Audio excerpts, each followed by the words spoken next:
All right, everybody. It is 7:01 Eastern. It is 4:01 Pacific on Tuesday, October the 17th, and this is the strategy session.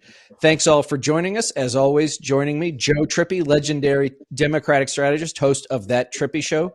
Tune in, download, rate 5 stars. Joe, hi. Great to be with you, Rick. Reed. I know. Look, we look very. I have a story to tell you that I can't tell Oh on air, but gosh. it's about the two of God. us. As always, Stuart Stevens, legendary Republican ad man, strategist du jour, and hold on, where's my book? Where's my book? Author of the forthcoming "The Conspiracy to End America." If you have not ordered your copy yet, do so right now. I've got mine and it's great. Yeah, Must it's read. great. Must read. Rick Wilson, the one and only Rick Wilson, is having a little bit of technical difficulty, so we'll bring him in as soon as he gets here. Okay, guys. This afternoon, Jim Jordan, congressman from Ohio, legendary legislative terrorist, as former Republican Speaker John Boehner once called him, did not attain the speakership. 20 Republicans defected from him. They did not go to the Democrats, but they defected from him. They voted for Kevin McCarthy, Steve Scalise, Tom Emmer, the head of the NRCC, a couple of other people. And, it's interesting, Stuart, here that, he started down more seats than, more votes than it cost McCarthy's job, right? So different groups of people, but certainly double the margin. He could only afford to lose two. And now they've rescheduled the next vote for 11 a.m. Eastern time tomorrow. Yeah, I mean, it's difficult to come up with a scenario that proves you're not a governing party more than the inability to elect a Speaker of the House of when your party has a majority. I mean, it's unbelievable. And it just shows that there's nothing to bind the party. There's no one, we've talked about this a lot before. I mean, you've written about it. There's nothing where someone can get up and say, okay, for the good of the country and for our vision of what this country should be, we need to come together. Instead, it's just sort of life imitating high school. And these people won't sit with these people at lunch, and these people are mad at these people. And it's petty. And Jordan is the smallest of figures. He's never passed any legislation. There's not one memorable statement he's ever made in politics. There's no reason he should be in Congress other than just some sort of technically an illegally gerrymandered district. Yeah, I mean, this is another guy What using MAGA loves. MAGA loves using all of public office to work through personal issues. And I tell you, man, I mean, it makes the Democratic Party look like a serious organization. Yeah. So, Joe, the Democrats held together behind Hakeem Jeffries. Looks like they're not going anywhere, right? They're going to hold together. They realize that, in their unity, there is strength, which is sometimes something Democrats have a difficult time understanding, but glad to see it here. But to Stuart's point, Joe, so McCarthy was the one who was willing to give away the store to be speaker, and he was still palatable to the donor class, to the business community, to K Street, Right. to enough MAGAs and Trump, and he's gone. Then Scalise says, okay, I'll step up. He wins by a few votes in the sort of the internal vote, and he doesn't even make it to the floor. Now you're at the third guy who nobody really wanted, right?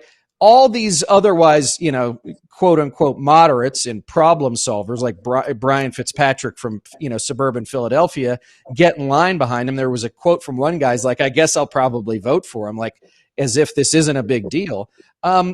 So how do you, to Stuart's point, like how do you square the fact that there were 9 nuts who were willing to throw McCarthy out, and I got no love for McCarthy, but now you have 20 members of the, of those districts, the Biden 18, right, districts where Joe Biden won in 2020, and the appropriators, right, the Appropriations Committee, who are convinced that this guy has no conception of actually how to lead and get stuff done.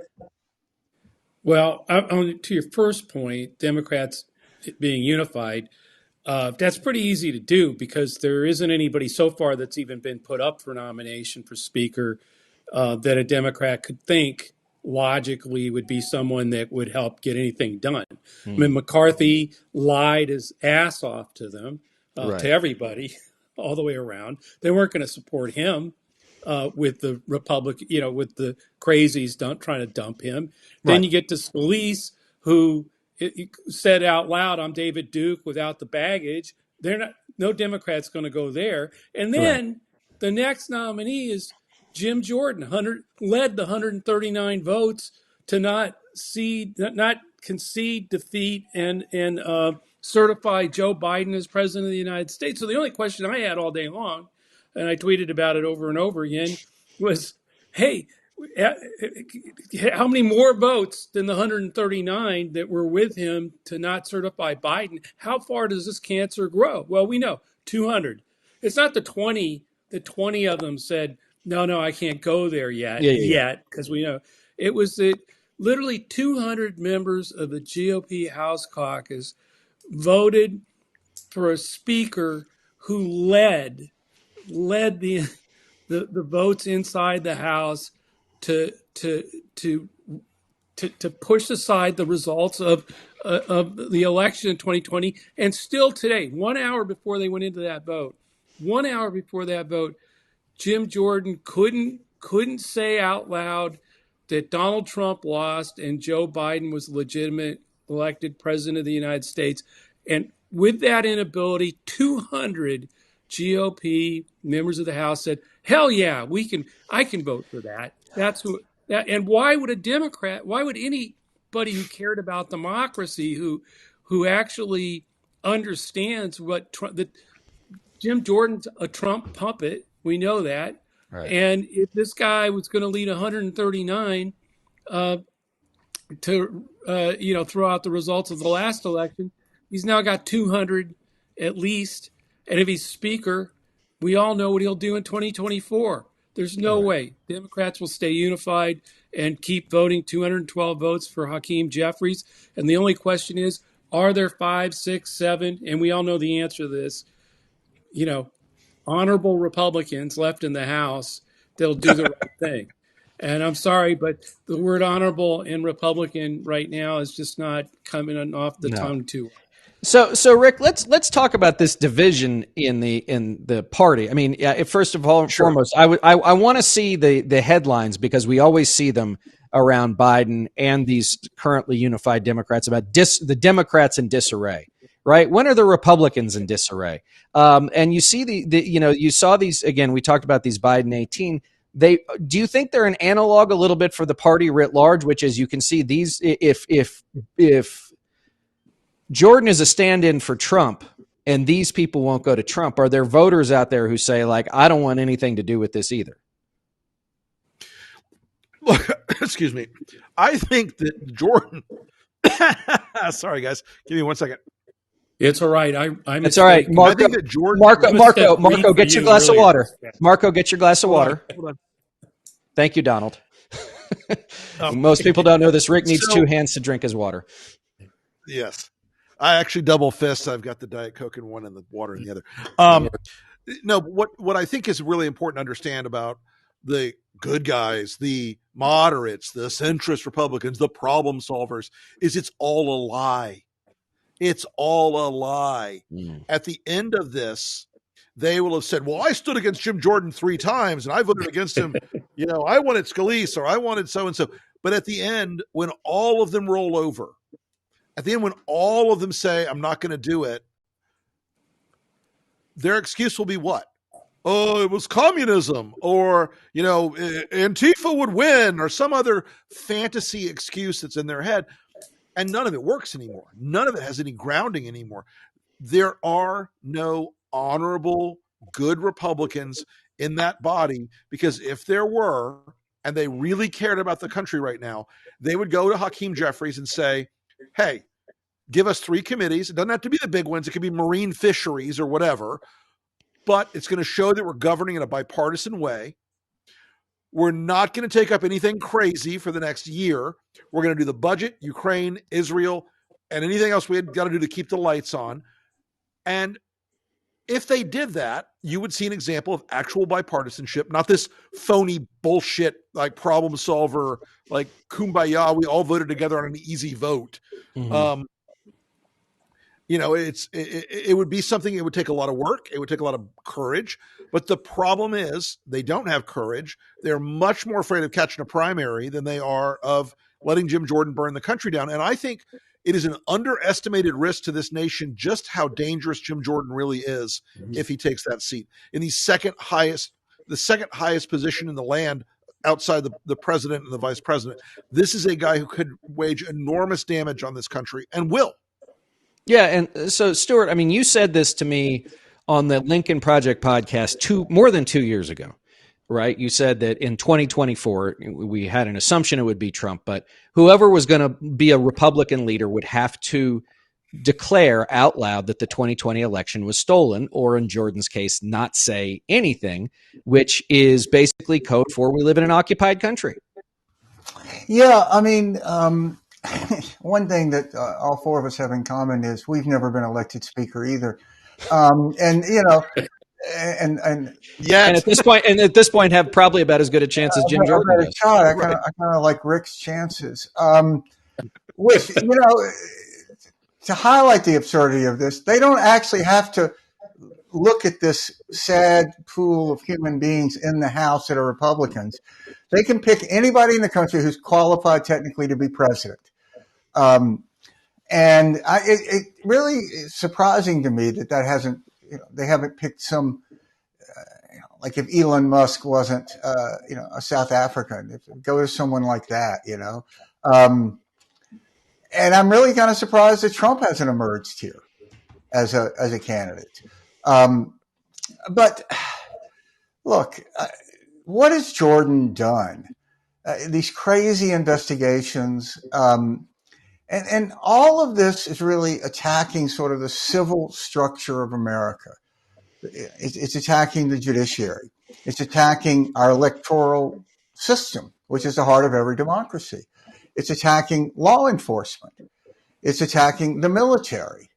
So all of this is a sort of strange transformation or inversion that's happened, where Republicans now basically have the same positions that we would have accused the weathermen of having in the 1960s. And the difference is, like, the Symbionese Liberation Army was driving around in a van. These people actually have a party with millions of people. And it's still a van you don't want to get into. And they're a lot better armed than the Symbionese Liberation Army was. Yeah. So it just is. I just keep being astounded by this collapse of a major American political party and the inability of anybody in that party to make a difference.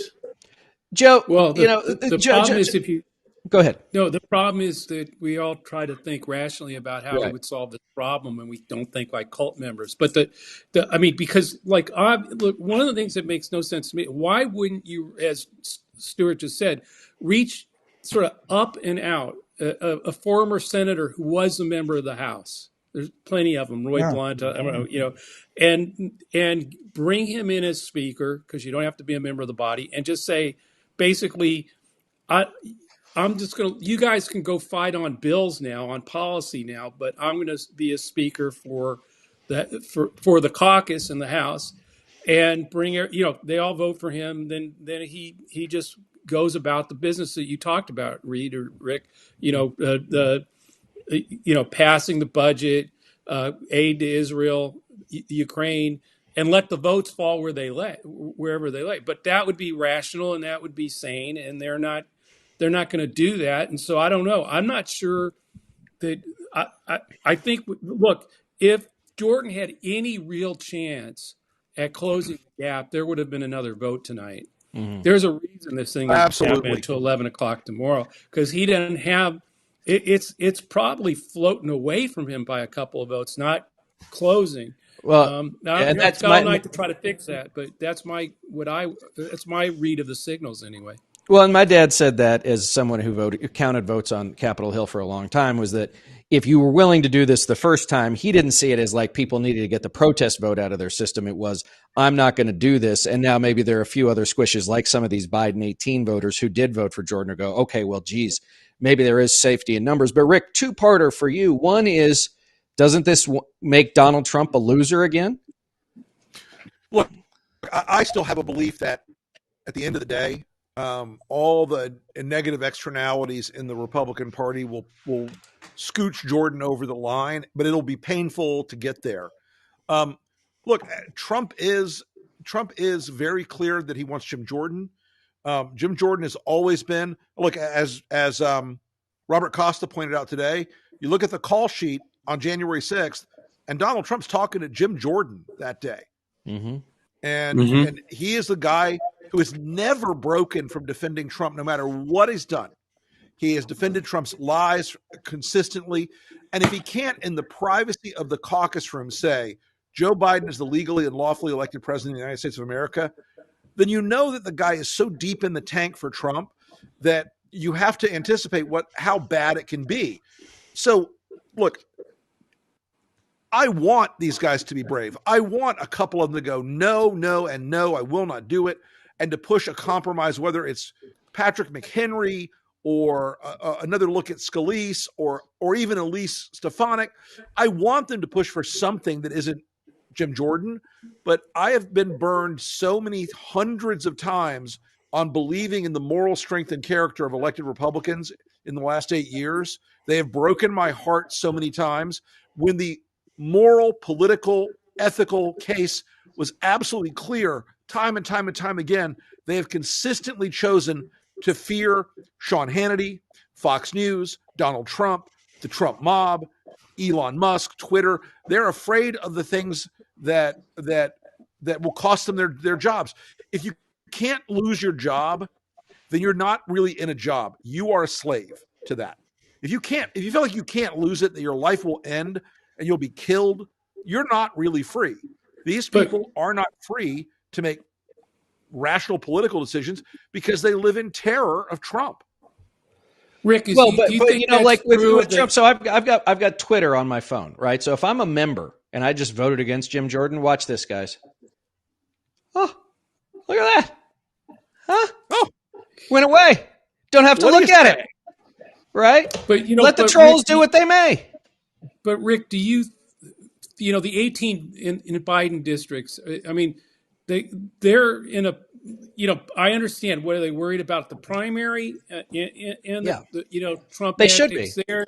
Yeah. And then if they're worried about that, then they got to worry about the general by hanging in there with Jim Jordan. So how's that play out? None of them believe that Jim Jordan's followers, or I mean that Hakeem Jeffries' followers or a Democratic candidate's followers will come to their house and kill them. Okay. I know it sounds facetious, but I have talked to too many Republican former elected officials who were like, I had to quit because if I said what I believed, I would be physically in danger, and so would my family. Well, look, I wrote about this. Problem. Look, I wrote about this yesterday or the day before. Like these guys have now they're playing the political equivalent of Frogger, which is they've been bouncing around in traffic, and the cars are going to start running them over. That's just the nature of the game. Like at some point, if you haven't chosen the side that you're comfortable being on and staying there, that's what's going to happen. But Stuart, I want to go back to something that you said a minute ago, which was about Jordan having no legislative, success. For MAGA, that's a good thing. Mm-hmm. They don't care. Hillary Clinton Judiciary Committee, Hunter Biden's laptop, right? I mean, to either Joe or Rick's point, I'm not sure which, not only has sticking by Trump, has he done that, he has been elevated because of it. He's the chairman of the Judiciary Committee, for Christ's sakes. Yeah, so think about this. It all kind of makes sense if you just can get inside their minds. So Donald Trump is a miserable human being who, is now a rapist. Legally been found to be a rapist. Horrible human being. So Jordan is a horrible human being who has been accused of aiding and abetting horrible things that happened when he was a coach at Ohio State. So when he's for Trump, because Trump nullifies, if Trump can be president, Jordan's own failings, it's like, so what? He's not as bad as Donald Trump. It's a classic example of what Moynihan said, sort of dumbing deviancy down. And courage is difficult, and cowards love a crowd. And you have this sort of mob mentality with this. And they get all together, and the fact that they're all cowards makes them feel less like cowards because, well, Right. they take like a comfort in this. Um, and it's why that they can't tolerate having someone who's not a coward in their midst. So you've got to get rid of a Cheney. You've got to get rid of these people that voted to actually certify the election. Um, and that's it's where the party wants to be. The party wants to be Jim Jordan. It wants to be Donald Trump. It's not like these people have stolen the party or something. They are just a reflection of what the party is now. All right, so let's switch gears. Let's move from pessimism to optimism and well across the world. So this weekend in Poland, Joe, for the first time, I believe in 8 years, the Law and Justice Party did not gain enough seats to form a government in the Polish parliament. This is a party that always started out pretty right wing, had moved more authoritarian as the years had gone on. The 74-year-old leader of the party, is saying like we're not done yet. But Donald Tusk, who had been a former prime minister, as I believe it, and then part of the EU, and his coalition, have enough. They believe that they will have enough seats with their coalition partners to form a government. So, given the fact that you've done a lot of work over there, actually all of you guys have, I want to get your sense of what that means, not only for the Poles but also for the rest of us. I mean, it's very good news. I mean, it just shows that there may be some erosion going on all this right wing nut stuff that's authoritarian stuff that's happening out there. We're seeing glimpses of that around the globe, but this is the first really, I think, sort of sunlight that's shining in a very important region of the world. It's just very good news. We'll see how it develops. Hopefully, it works out the way it looks like it's going to. Right. And I mean, Rick, you worked at the Pentagon in your younger days. I mean, Poland's the eastern flank of NATO. Absolutely. And what people don't understand is the government that was replaced in Poland it didn't go from center right to liberal. It went from extreme hyper authoritarian to center right. These are not people that you would think of as, they're production. This is not the return of communism. Right. These are just people who don't believe that the Law and Justice Party was serving the people of Poland well, and there was an increasing sense, as Joe said, there are little windows, little shimmers of the post-authoritarian movement out there. I mean, if you look at a lot of the countries that have elected these authoritarian leaders and these quasi-authoritarian leaders, they are by definition becoming more fragile as Vladimir Putin's political capital has been dedicated only to the preservation of Ukraine or his war in Ukraine. And it's hard to scale these things over time because eventually the outrage machine, unless you have a Fox News, the outrage machine peters out. And people will eventually say, okay, well, yeah, you're going to ban gay marriage, but what about gas prices and inflation? And those economic issues and the lack of seriousness in the government were what drove a lot of the move in Poland from what I've been reading. And I think there's an opening in other places like France and Italy where you could push back on some of these rightward swings by getting them out of the culture war frame and starting to talk about things that really affect people. Stu, what do you think? Look, I think everybody should read Ann Applebaum on this. Yes. Always, every time. She's married to a former Polish minister of defense. She lives in Poland, is an American, but lives in Poland. Reading her work before the election, I think it's fair to say she was pretty pessimistic. I mean, don't you think that's right, Rick? Rick, you were reading it, or you guys were reading it. And she was definitely not expecting, not in a happy place. Yeah, and she went through some of the difficulties that would have prohibited an alternative to emerging. The difficulties that they've made in the election system, the control of the media by the governing party, all of these things that would have indicated that what happened wouldn't happen, and yet it did. So, I mean, I don't think that America has been as connected to what's happening in Europe since World War II. And it's fascinating to watch. And this is all kind of playing out in Ukraine, Russia. And to walk away from Ukraine and support Putin is to walk away from Europe. And that's what a lot of these people want to do. Forget that Europe is our largest trading bloc. Europe is the key to a lot of economic prosperity in America. But this sort of isolationism, we don't need anybody, is an incredibly dangerous trend. And it's great to see some positive results over there. No, we always like to see good news. We don't often get a lot of good news anymore. And so good luck and congratulations to our friends who, again, were on the centrist opposition side. And we look forward to seeing you guys form a government in coming days. All right, guys, let's go around the horn. Tell me something you're looking at that you think everybody else needs to. Rick, I'll start with you.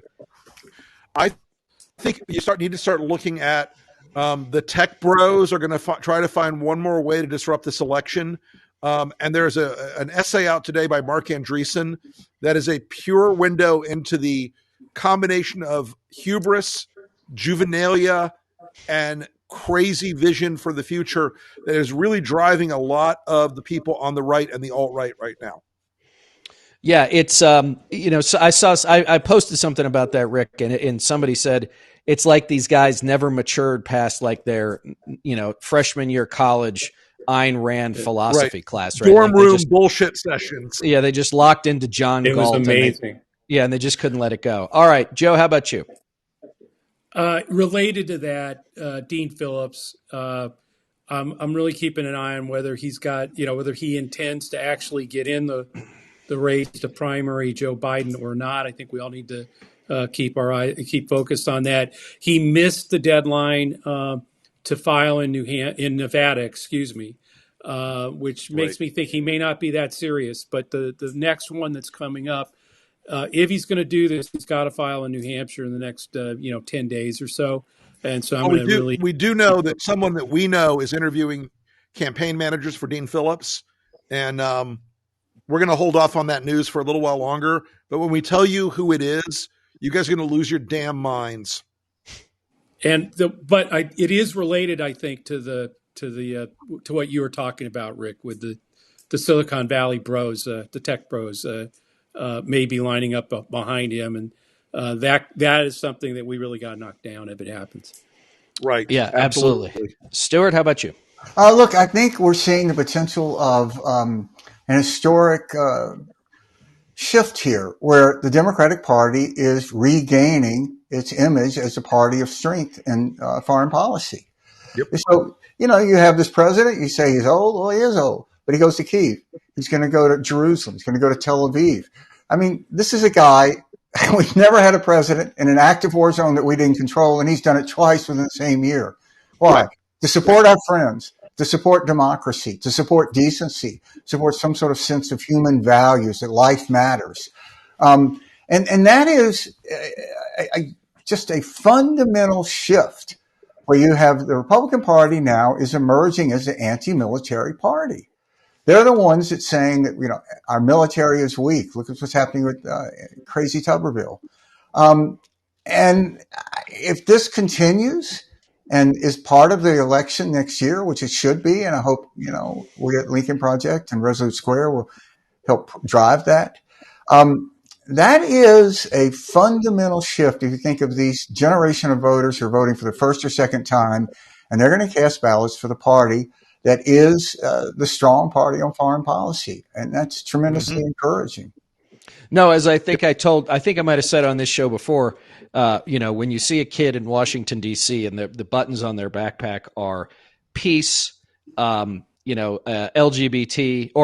pro-choice, LGBT, and Ukraine. It's an interesting sort of Venn diagram of where we are. But the children are our future, as the late Whitney Houston told us. All right, listen, guys. Last thing for me is where the remaining goons in the Republican primary are. It looks like Tim Scott is almost out of gas. His super PAC, and we know some of the senior people there, just canceled $40 million in advertising.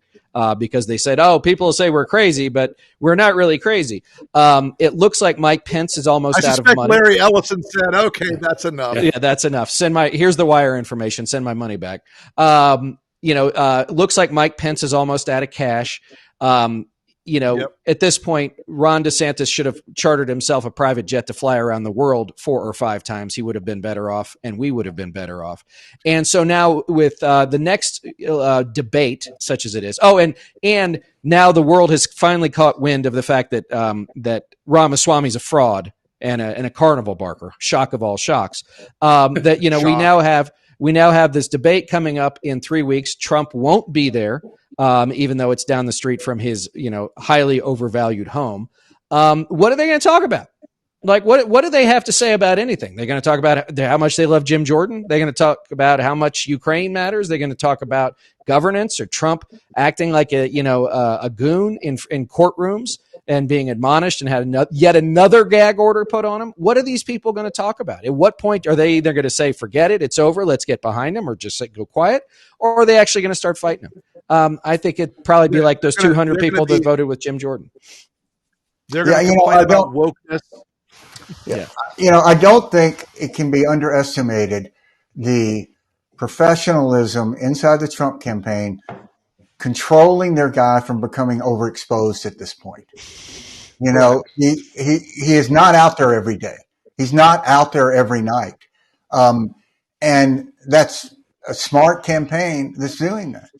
And you see he's running a general election campaign. Look at what he's saying about abortion. And that's just a sign of something we've said all along. This is going to be a much better run Trump campaign. Well, what we know is the only thing I disagree on that is it is until it's not. Yeah.